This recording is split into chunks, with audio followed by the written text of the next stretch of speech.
Okay. Good evening, everyone. Fractures around the elbow. What is the strategy of this treatment, and what are the future approaches? So, fractures around the elbow. Is my voice clear? No, there is an echo following your talks. Yasser, you can lower your volume down. Lower the volume of your PC, so you cannot hear yourself. Okay.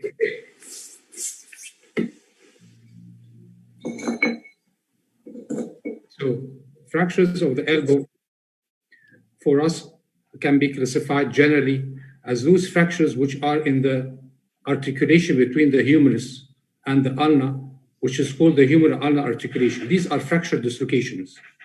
And there are isolated fractures, specifically like fracture of the distal humerus, radial head, coronid. So fracture dislocations around the humeral-ulnar articulation generally may be known as the terrible triads, which are common and well known by the surgeons.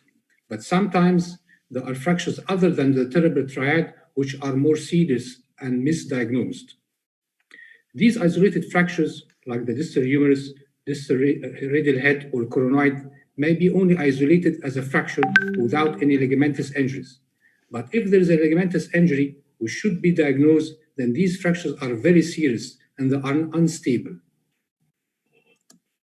So the stability of the elbow joint depends upon the bony articulations between the humerus and the ulna and the humerus and the radius. In addition to stability of the ligaments on both sides, which have a certain tension. This gives the elbow the stability during flexion and extension. So if you look at the figure here, you have a bony column formed from the articulation between the trochlea and the coronoid, with a certain bony configuration given its stability in both directions, valgus varus and anteroposterior direction. Also, there is the capitellum and the radial head in a certain type of relation, and they are giving a stable bony configuration on the lateral side. On both sides, there are the ligaments with a certain tension and the muscles around the elbow. These give the elbow the stability. If you look to the slide on the right side, and there are certain forces around the elbow, like a valgus force, then there are forces created in the form of compression forces, bony forces, which may rupture or fracture the bone fragment. At the same time, on the medial aspect, there is tension on the ligaments, which may rupture. So if you have both fracture and rupture of the ligaments, these fractures are very unstable, and they cannot be only considered as an isolated fracture of the head radius, but there are complex fractures which later on may end by instability and then osteoarthritis. So the stabilizers of the elbow may be static or dynamic. Static may be primary, which is the ulnohumeral articulation, together with the medial and lateral complex ligaments. There may be secondary static, which are the radiocapitellar and also the common flexor and common extensor tendons. At the same time, moved of the elbow, there are dynamic stabilizers, which are the muscles. An important point here to remember is the coronoid fracture or the coronoid bone. This fractured bone is very important for stability of the elbow. So it is the most important bony fragment in the ulnohumeral articulation. The ligaments are lateral and medial ligaments. The lateral ligament, the most important is the ulnar lateral collateral ligament, which is the ligament inserted in the supinator crest, which gives stability to the elbow, in addition to the annular ligament, which gives stability for rotation. On the medial aspect, the most important ligament is the anteromedial ligament, which is inserted in the sublime tubercle, in addition to the posterior and transverse ligaments, which are important for stability during flexion. The type of fracture depends upon the mechanism of injury and the position of the elbow. So if it is a high injury trauma and the patient falls on the elbow, you may have a fracture of the distal humerus. If the elbow is extended, then there are valgus and varus stresses, which may end up by fracture dislocations and ligament injuries. Okay, so what is the strategy? How should you think? First of all, you should know the mechanism of injury. Was it a high energy trauma or a low energy trauma? So in some cases, you may find ecchymosis and redness on the medial aspect of the elbow. This indicates that this is a high energy trauma and there may be a ligamentous injury.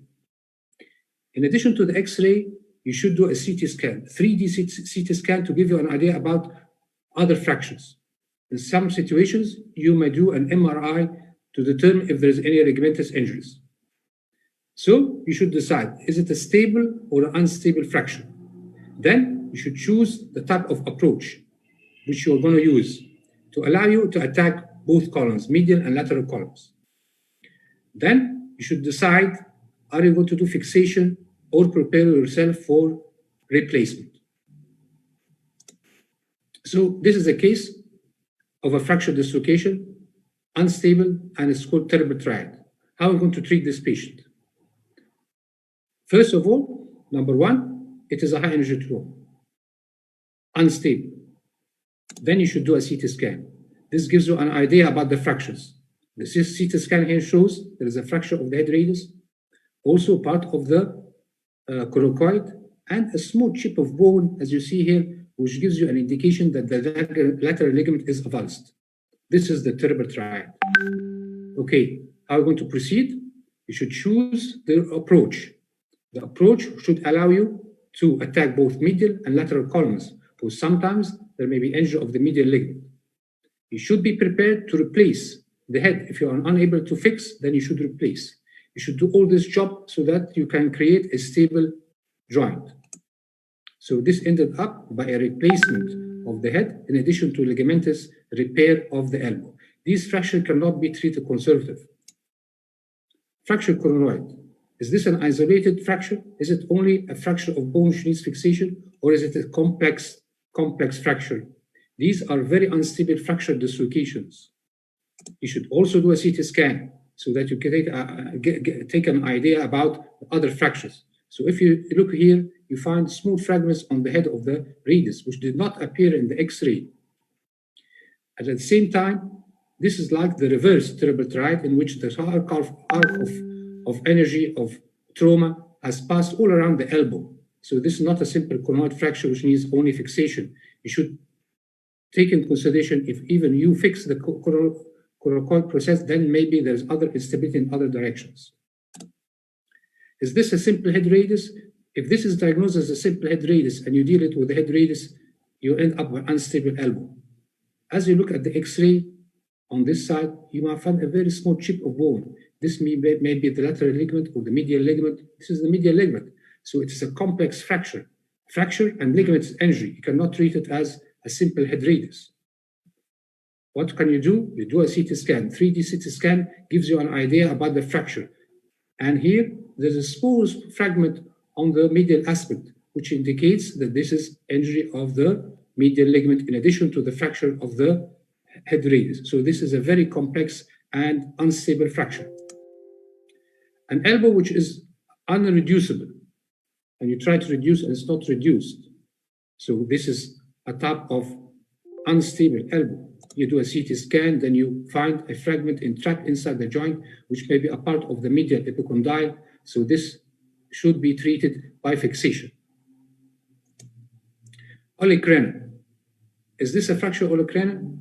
This should not be treated as a fracture Olecranon, as a simple fracture Olecranon, because you have small fragments taking part of the coracoid process. This can be a type of Montaguer fracture dislocations. You should not treat it with tension band, but you should do anatomical rigid fixation of the ulna, and you should be sure that you have fixed the anteromedial facet of the coracoid. Otherwise, you will end up by instability and later on subluxation, and you will enter into osteoarthritis. The golden tool you should always be with you during surgery is the hinge external fixator, because sometimes even if you do a fixation and ligament is repaired, still you have instability. So you can use this hinge external fixator to support your construct after surgery. What are the common approaches of elbow during these fractures? The lateral approach, which may be the Kocher approach or the Kaplan approach. You should choose the approach which helps you during your fixation or replacement. So as you see here, the Kocher approach is a simple approach where you go between the unconscious and excessive carpi annulus. It gives you a very good view for the radius, especially in replacement. But if you want to have a better view of the head radius, then you can go through the Kaplan approach between the extension digitorum and excessive carpi radialis brevis. As you see here, this is the approach.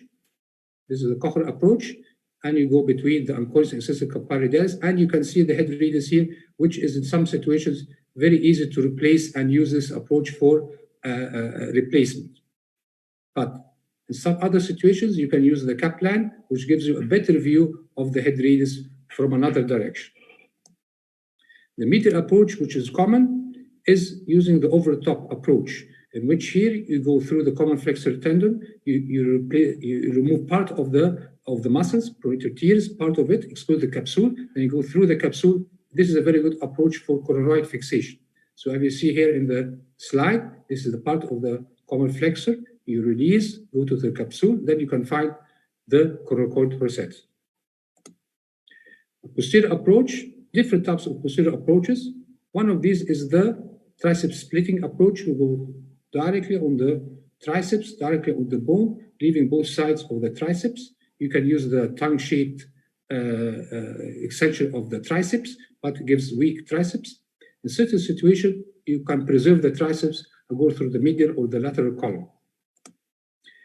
What we use in our school, in Kasr school, we use the posterior straightforward triceps splitting approach.